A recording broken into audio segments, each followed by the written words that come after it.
Financial planning ఎలా చేసుకోవాలి, ఎక్కడ డబ్బుల్ని ఇన్వెస్ట్ చేస్తే మంచి రిటర్న్స్ వస్తాయి, మ్యూచువల్ ఫండ్స్ పై వెబినార్ ఈ నెల 19-20న. హాయ్ హలో నమస్తే, welcome back to our channel. ఈరోజు మనతో ఉన్నారు amphi certified mutual fund distributor, అలాగే మన ఫేవరెట్ ఫైనాన్షియల్ అడ్వైజర్ అయిన రమేష్ పసుపులేటి గారు. ప్రీవియస్ ఎపిసోడ్లో ఐపీఓస్ గురించి కాస్త ఇంట్రడక్షన్ ఇవ్వడం జరిగింది. అసలు ఐపీఓస్ గురించి పూర్తి వివరాలు ఈరోజు ఎపిసోడ్లో తెలుసుకుందాం. నమస్తే అండి సార్. ఐపీఓ అనగానే చాలామందికి రీసెంట్ టైమ్స్లో జొమాటో బాగా గుర్తొస్తుంది అనమాట. లాస్ట్ టైం అది క్రియేట్ చేసే సెన్సేషన్ కారణంగా.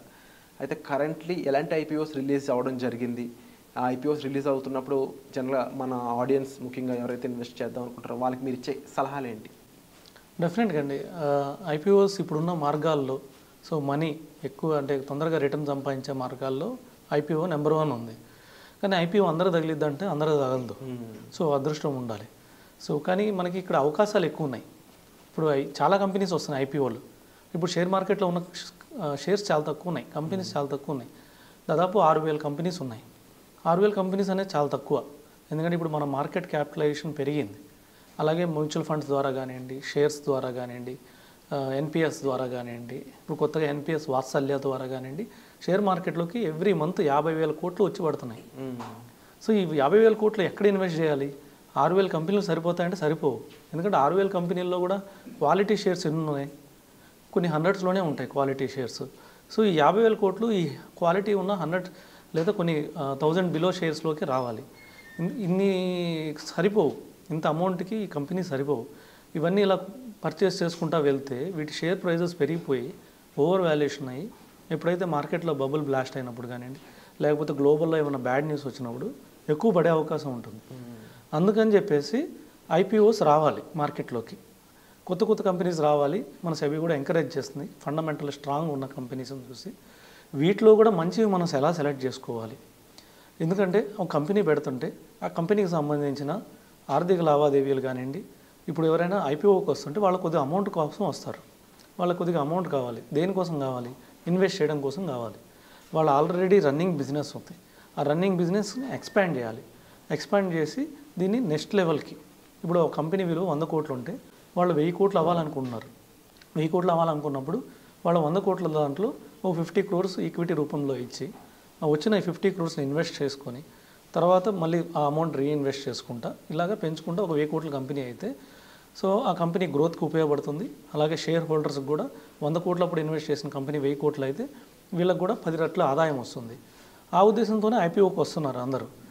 కానీ ఇప్పుడు ఏమవుతుందంటే హై వాల్యుయేషన్స్లో వస్తున్నారు. వాళ్ళు 100 కోట్లు 50 కోట్లు వాళ్ళు వచ్చినప్పుడు మార్కెట్లోకి 50 కోట్లకి లిస్ట్ చేయట్లేదు. వాళ్ళు దాదాపు ఇంకొక 100 కోట్లు మాకు విలువ 50 కోట్లే కానీ మాకు 100 కోట్లే కావాలన్నట్టు మార్కెట్ రిలీజ్ చేస్తున్నారు. అప్పుడు అది డబుల్ హై వాల్యుయేషన్లో ఉంది.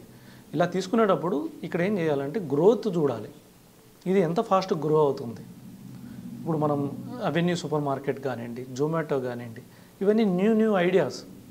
ఇప్పుడు డీమ్యాట్ ఉంది, DMart avenue super market listed company.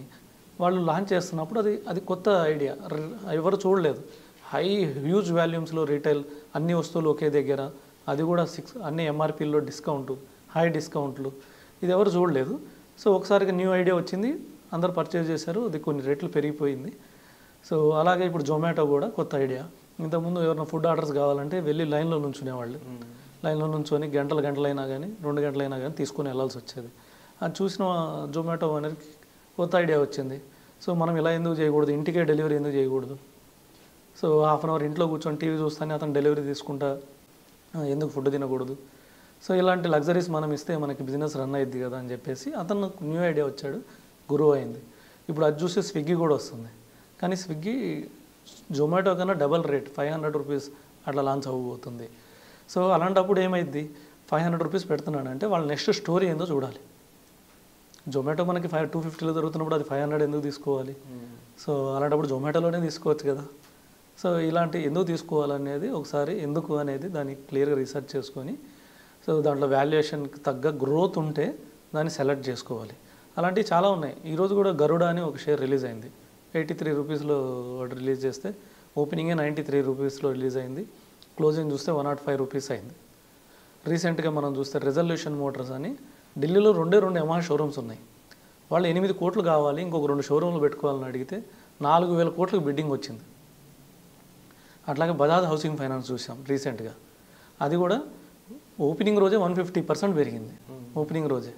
So ఇలాగా ఐపీఓస్ అనేది చాలా మంచి మార్కెట్, కూడా హెల్దీ మార్కెట్. ఈ అవకాశాలను అందిపుచ్చుకోవాలంటే సో ఎవరైనా గ్యాంబ్లింగ్ చేసేవాళ్ళు, వేరే వాటిలో చేసేవాళ్ళు దానికి బదులు ఇక్కడ పెట్టుకోండి. 2 లక్షల వరకు ఇన్వెస్ట్ చేయొచ్చు ఒకరికి పర్ ప్యాన్. ఫ్యామిలీలో 4 ఉన్నారనుకోండి 8 లక్షల వరకు ఇన్వెస్ట్ చేయొచ్చు. ఇంకా హెచ్యుఎఫ్ ప్యాను ఇలాంటి ప్యాన్స్ ఎక్స్ట్రా ఉన్న వాళ్ళకి, ఫ్యామిలీలో ఒక 10 మంది ఉంటే 10, 2 లక్షలు 20 లక్షలు అప్లై చేయొచ్చు. దాంట్లో కొన్ని మంచి షేర్ అవి కూడా మంచి ఐపీఓస్ చూసి ఇలా సెలెక్ట్ చేసుకొని చేస్తే మంచి రిటర్న్స్ వస్తాయి. Wonderful sir. అండ్ డెఫినెట్లీ చాలామందికి ఈ ఐపీఓస్ మీద ఎలా ఇన్వెస్ట్ చేయాలనే దానితో పాటుగా చేశాక ఎటువంటి సిచ్యువేషన్స్ ఉంటాయి, ఎంతకాలం వెయిట్ చేయాల్సి ఉంటుంది, లేకపోతే ఇమీడియట్ రిటర్న్స్లో ఇలాంటి పాసిబిలిటీస్ ఉన్నప్పుడు వెంటనే మళ్ళీ రీడీమ్ చేసుకోవచ్చా లేదా, ఇంకా ఎన్నో ఇన్డెప్త్ డౌట్స్, ప్రాక్టికల్ డౌట్స్ ఉంటాయి. కాబట్టి వాటన్నిటికి సంబంధించి మీరు ఆల్రెడీ ఫైనాన్షియల్ ఫ్రీడమ్ అనే వర్క్షాప్ గురించి ఇంతకుముందు ఎక్స్ప్లెయిన్ చేస్తున్నారు.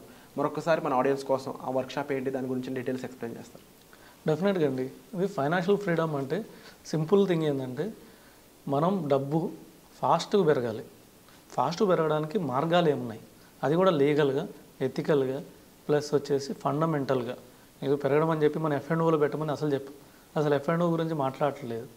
వీటిలోనే మనం ఈక్విటీ మార్కెట్స్లో కానివ్వండి, మ్యూచువల్ ఫండ్స్లో కానివ్వండి, ఈటీఎఫ్లు అని ఉన్నాయి. ఈటీఎఫ్లో ఇన్వెస్ట్ చేయడం ద్వారా ఎక్కువ రిటర్న్స్ ఎలా సంపాదించవచ్చు, ఏ ఈటీఎఫ్లు సెలెక్ట్ చేయొచ్చు, ఏ సెక్టార్లు ఎప్పుడు సెలెక్ట్ చేయాలి, ఏ షేర్స్ ఎప్పుడు బాటమ్ అవుట్ అయినాయి చూడాలి, ఎప్పుడు గ్రోత్ ఉన్నాయి చూడాలి, ఇలాంటి అన్ని డీటెయిల్స్ డెఫినెట్గా ఫుల్ డీటెయిల్స్ అందజేస్తాం. Wonderful sir. సో ముఖ్యంగా మీరు ఇన్వెస్ట్ చేయడం స్టార్ట్ చేయాలి, అది స్టాక్ మార్కెట్లో అయి ఉంటే మీకు ఇది ఒక 1 stop solution financial freedom webinar by Ramesh Pasupuleti గారు. ఒక ఫైనాన్షియల్ ఇన్వెస్టర్గా ఆయన ఎంతో సక్సెస్ చూడడం జరిగింది, ఎంతో మందికి ఈ ఫైనాన్షియల్ గైడెన్స్ ప్రొవైడ్ చేయడం జరిగింది. ఇక మన డిజిటల్ ప్లాట్ఫామ్ మీదుగా మీ అందరికీ తెలియజేస్తుంది ఏంటి అంటే ప్రతి ఒక్కరూ కూడా డబ్బు సంపాదించడానికి అర్హులే. అయితే ఎలా సంపాదించాలి, ఎలా డబ్బులు పోగొట్టుకోకుండా స్టాక్ మార్కెట్లో నిలబడాలి అనేది సార్ ఈ వెబినార్లో మీకు చెప్పబోతున్నారు. ఇలాంటి ఒక గోల్డెన్ ఆపర్చునిటీ మిస్ అవ్వకూడదు అనుకున్నట్లయితే వెంటనే డిస్ప్లే అవుతున్న నెంబర్స్ కాల్ చేసి మీరు ఇమీడియట్గా ఎన్రోల్ చేసుకోండి. ఈ నెల అక్టోబర్లోనే ఈ వర్క్షాప్ అనేది ఉండబోతుంది కనుక మీకు ఏ డౌట్స్ ఉన్నా సరే మీరు ఆ వర్క్షాప్లో సార్ని డైరెక్ట్గా అడిగి తెలుసుకోవచ్చు. Thank you so much.